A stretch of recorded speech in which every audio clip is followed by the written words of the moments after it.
Good morning students. Online classes में आपका स्वागत है। आज हम पढ़ेंगे 9th क्लास में एसएस में ज्योग्राफी वाली बुक, ज्योग्राफी में लेसन नंबर 2 भारत के भौतिक प्रदेश, इसका दूसरा भाग। कल हमने आपको बताया था कि भारत को भौतिक स्वरूपों के आधार पर 6 भागों में बांटा है। उत्तरी पर्वतीय प्रदेश, उत्तर का मैदान, प्रायद्वीपीय पठार, भारतीय मरुस्थल या सहारा का मरुस्थल और तटीय मैदान और द्वीप समूह। कुछ बुकों में ये पांचवा और छठा जो भाग है वो एक साथ ही दे दिया जाता है, इसलिए ये जो भौतिक प्रदेश है उनकी संख्या रह जाती है 5। यहाँ पर 5वें भाग में दे दिया जाता है तटीय मैदान व द्वीप समूह।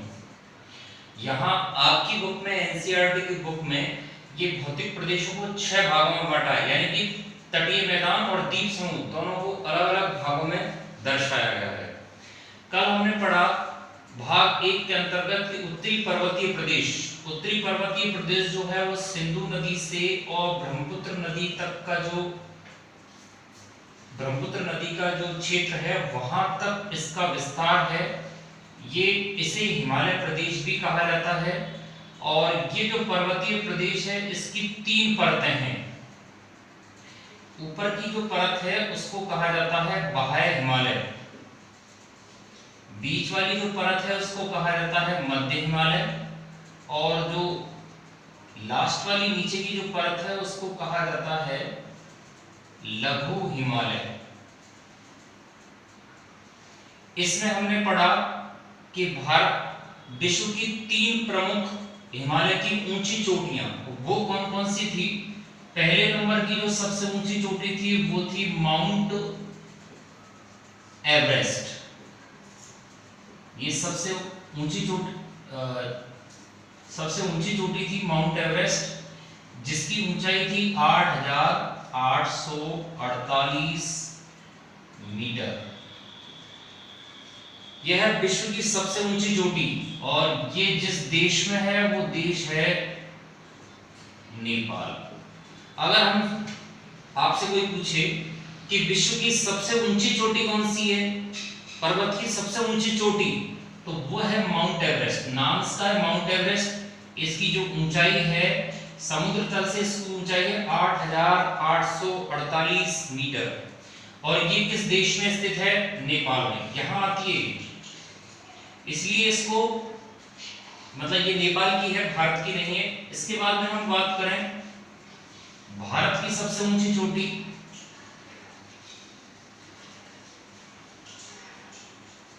तो भारत की इसके बाद में दूसरे नंबर की जो ऊंची चोटी है वो है K2 गार्डनिंग। ये जो है ये उस इलाके में है जो इलाका पीओ के क्षेत्र है। पीओ के क्षेत्र का मतलब होता है कश्मीर का वह हिस्सा जिस पर पाकिस्तान का कब्जा है, वो हिस्सा कहलाता पीओ के क्षेत्र। और ये है तो जम्मू कश्मीर में, लेकिन ये है पीओ के क्षेत्र में, पाक अधिकृत कश्मीर में। इसकी जो ऊंचाई है वो है 8,611 मीटर। इसके बाद में हिमालय की तीसरी सबसे ऊंची चोटी वो है तीसरी ऊंची चोटी कंचनजंगा,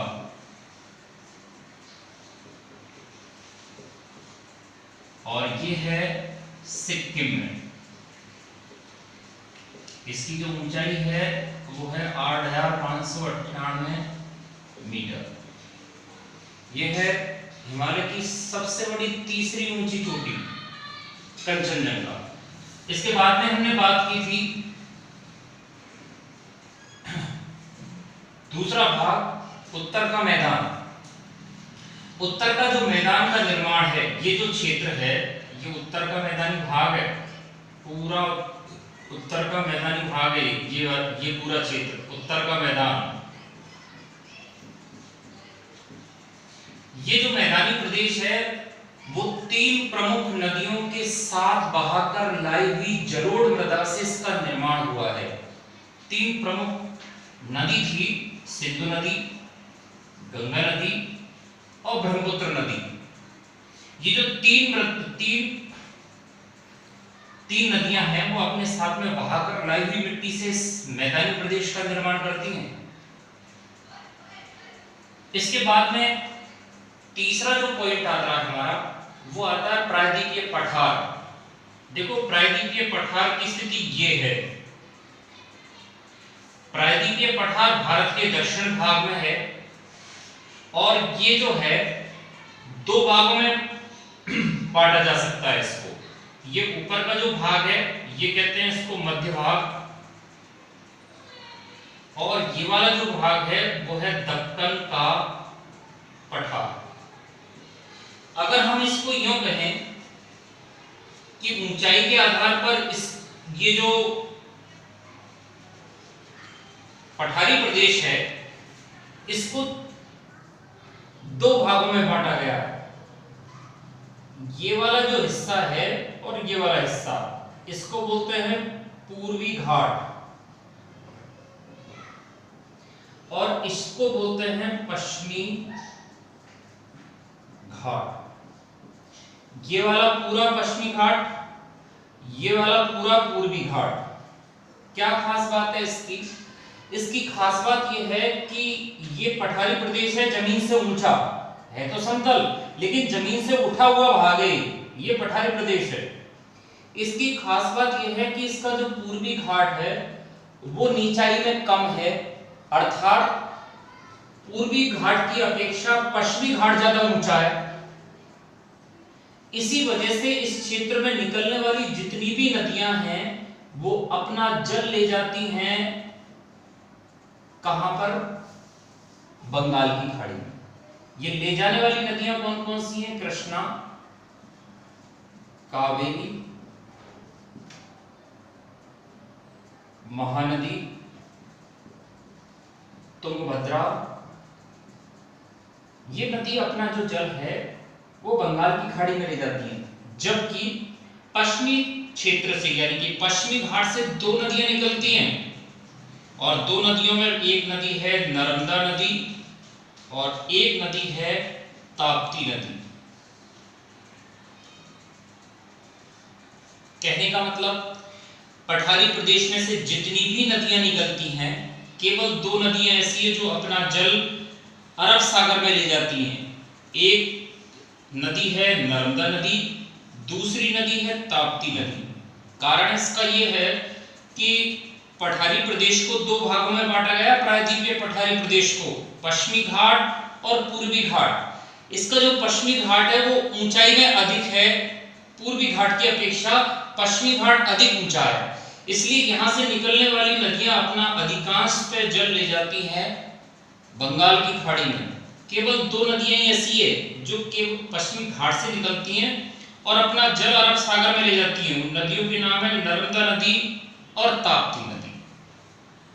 इसके बाद में हम चलते हैं भारतीय मरुस्थल की तरफ, जिसको ये मरुस्थलीय भाग है, इस मरुस्थलीय भाग को कहते हैं थार का मरुस्थल।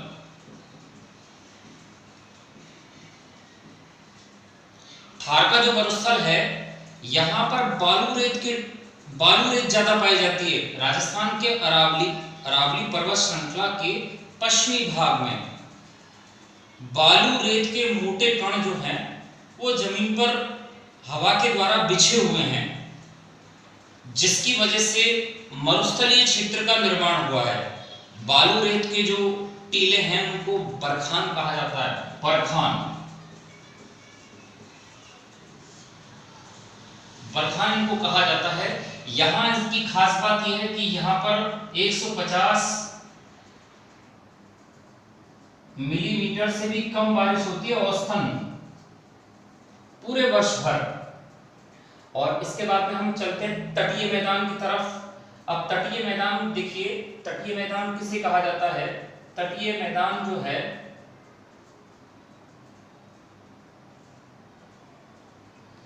ये वाला जो क्षेत्र है, देखो ये वाला जो क्षेत्र है, अब हम इसको मिटा देते हैं।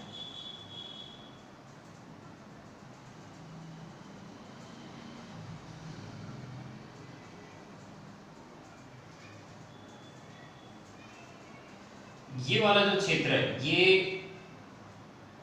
पठारी प्रदेश का भाग है।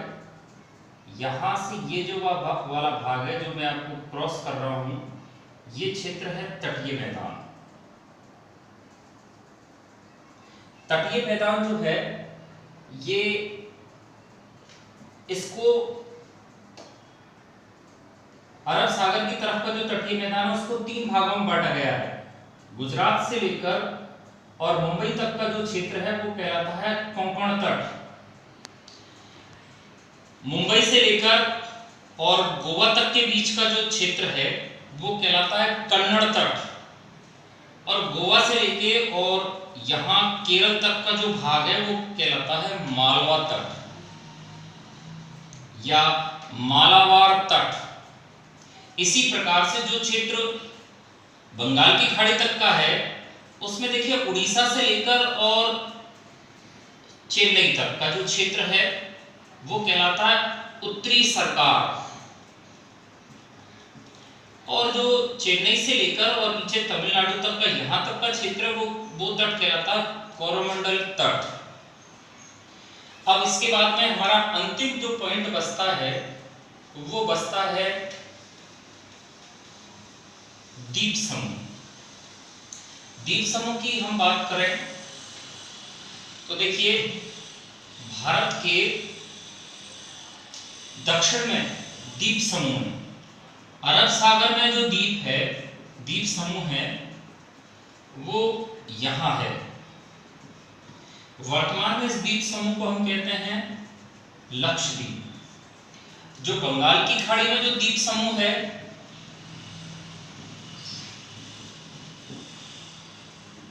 वो है ये वाला क्षेत्र, इसको हम बोलते हैं अंडमान निकोबार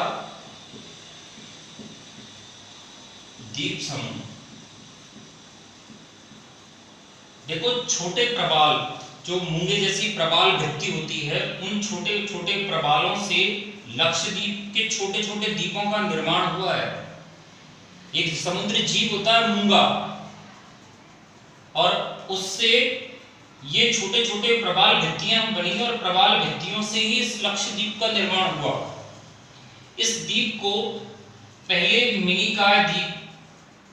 मिनिकाय और लकाद्वीप कहा जाता था, लेकिन इसका नाम लक्षद्वीप रखा 1971 में, और 71 में रखा इसका नामकरण किया गया। इसका जो क्षेत्रफल है वो है 32 किलोमीटर। इसकी राजधानी है कवारत्ती। इसके बाद में अगला जो द्वीप है वो है बंगाल की खाड़ी में अंडमान निकोबार द्वीप समूह। यहाँ पर बहुत सारे द्वीपों का समूह है, और यहाँ की खास बात यह है कि जंतुओं के लिए, पक्षियों के लिए यहाँ बहुत सारे पक्षियों का अभ्यारण्य बना हुआ है। छोटे छोटे बहुत सारे द्वीपों का ये समूह है जिसको बोलते हैं अंडमान निकोबार द्वीप समूह। और इस प्रकार से ये पाठ होता है समाप्त। अब हम नए पाठ की ओर चलेंगे। कल से नए पाठ की शुरुआत करेंगे। धन्यवाद।